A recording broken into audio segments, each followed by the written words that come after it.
Welcome to today's episode.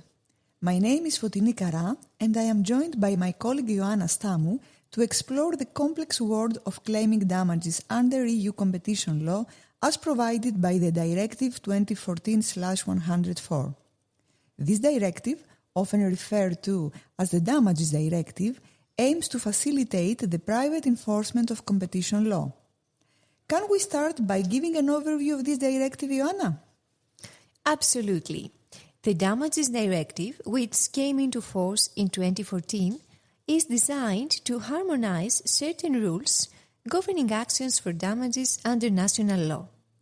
These damages concern the right to compensation for infringements of the competition provisions of the Treaty on the Functioning of the European Union, the TFEU, and national competition law. The right to compensation is recognized for any natural or legal person, consumers, undertakings, and public authorities alike, irrespective of the existence of a direct contractual relationship with the infringing undertaking. The Damages Directive provides for both standalone and follow-on damages claim. We have to inform our audience about the difference between a standalone and follow-on damages claim. A standalone damages claim is a civil action for damages brought before a court where the alleged breach of competition law has not already been established by a prior decision from a competition authority. In this case, the claimant must prove both the infringement and the resulting damages to succeed. A follow-on damages claim is a civil claim for compensation that follows a final decision by a competition authority, either at the EU or national level, finding an infringement of Article 101 or 102 of the TFEU. These claims rely on the existence of a prior infringement decision by a competition authority, such as the European Commission or a national competition authority. The idea is that once that infringement is officially established, the person that has suffered harm of the anti-competitive conduct shouldn't have to reprove the wrongdoing in court. They can focus on quantifying and recovering their losses. That sounds like a major efficiency gain for claimants. Don't you think, Fotini? That's right. The Damages Directive was specifically designed to make it easier for individuals and businesses to claim compensation.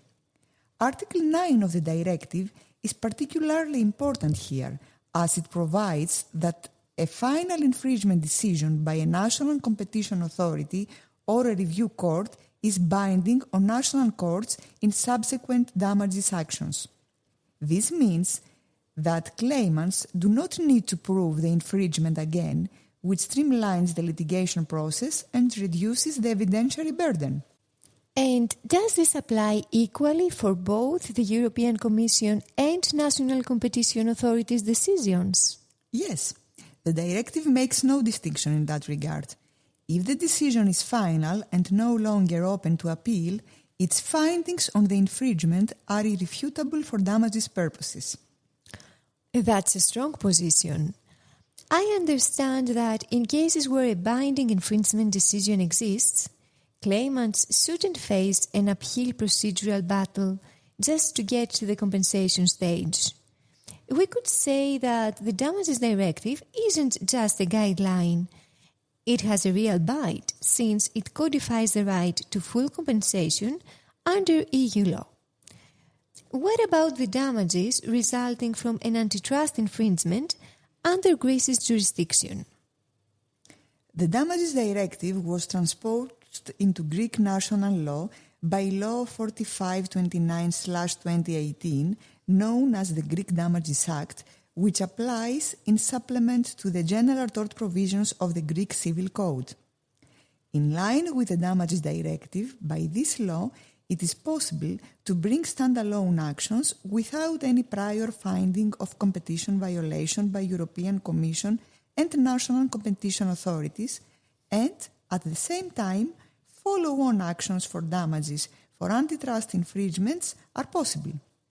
In this respect, any European Commission and national competition authorities' final decisions which establish a competition law infringement, will be binding before the Greek civil courts.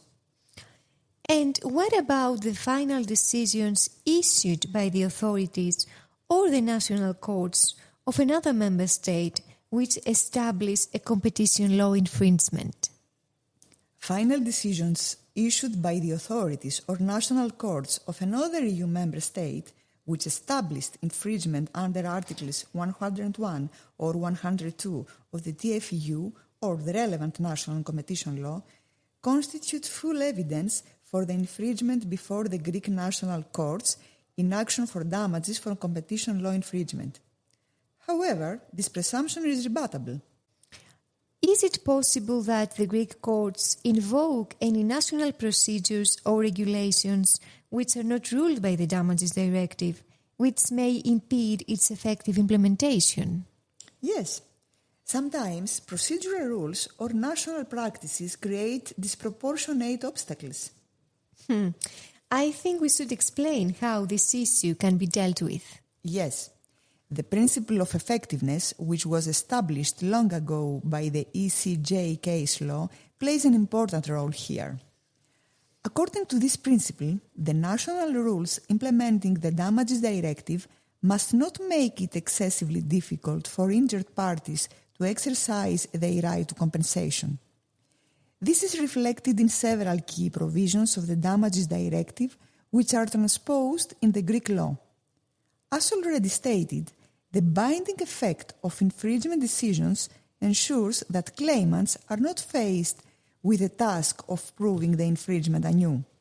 Additionally, the Damages Directive and accordingly the Greek Damages Act mandates effective mechanisms for the disclosure of evidence, which is crucial for quantifying harm and establishing causation. I would like to add that the principle of equivalence is also important. It ensures that national rules and procedures relating to actions for damages resulting from infringements of Article 101 or 102 TFEU are no less favorable than those governing similar actions for damages resulting from infringements of national law. This means that claimants seeking redress for breaches of EU competition law should not be at a disadvantage compared to those pursuing similar domestic claims. The European Court of Justice has consistently reaffirmed the importance of this principle, ensuring a level playing field and preventing member states from undermining the effectiveness of EU competition law through less favorable national rules. Exactly.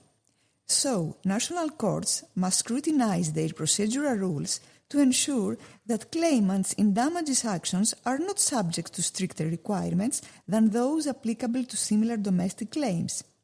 Any national rule that makes it more difficult for claimants to pursue standalone or follow-on damages for competition law infringements compared to similar domestic actions may be found incompatible with the principle of equivalence. This ensures that the right to compensation under the Damages Directive is both real and accessible. Do you think that redress of antitrust infringement in Greece could be improved? And in what terms? It surely could. For example, in Greece, a specific system for the collective redress of antitrust infringements has not yet been put in place. We should stress that both the Damages Directive and the Greek Damages Act do not contain any specific provisions on collective actions. Although the European Commission has recommended that member states put in place collective redress mechanisms for actions for antitrust infringements, this recommendation is not binding per se. Also, the litigation funding by third parties has not currently developed as a practice in Greece. So, given the particularly complex, long and costly nature of an individual action concerning an infringement of competition law, injured persons would tend to refrain from bringing such an individual action. And this brings me to a recent case referred to the ECJ concerning a national law that restricted collective redress mechanisms and make it difficult to assign claims to third parties, such as litigation funders or consumer associations.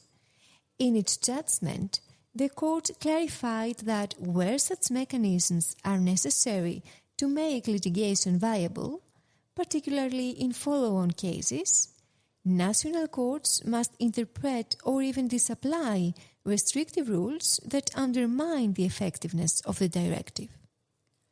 Let's hope that in the near future we will see this being implemented in Greece as well.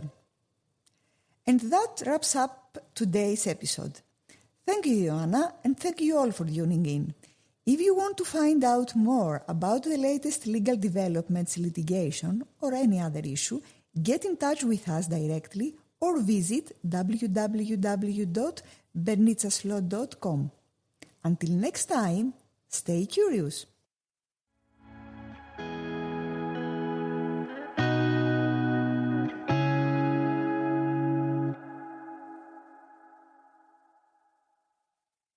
This is Bernitsa's Law Podcast, your window to the latest legal developments in Greece.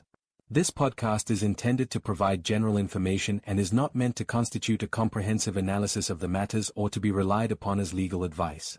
It is not meant to create a lawyer-client relationship. Legal and other professional advice should be sought before applying any of the information in this podcast to a specific situation.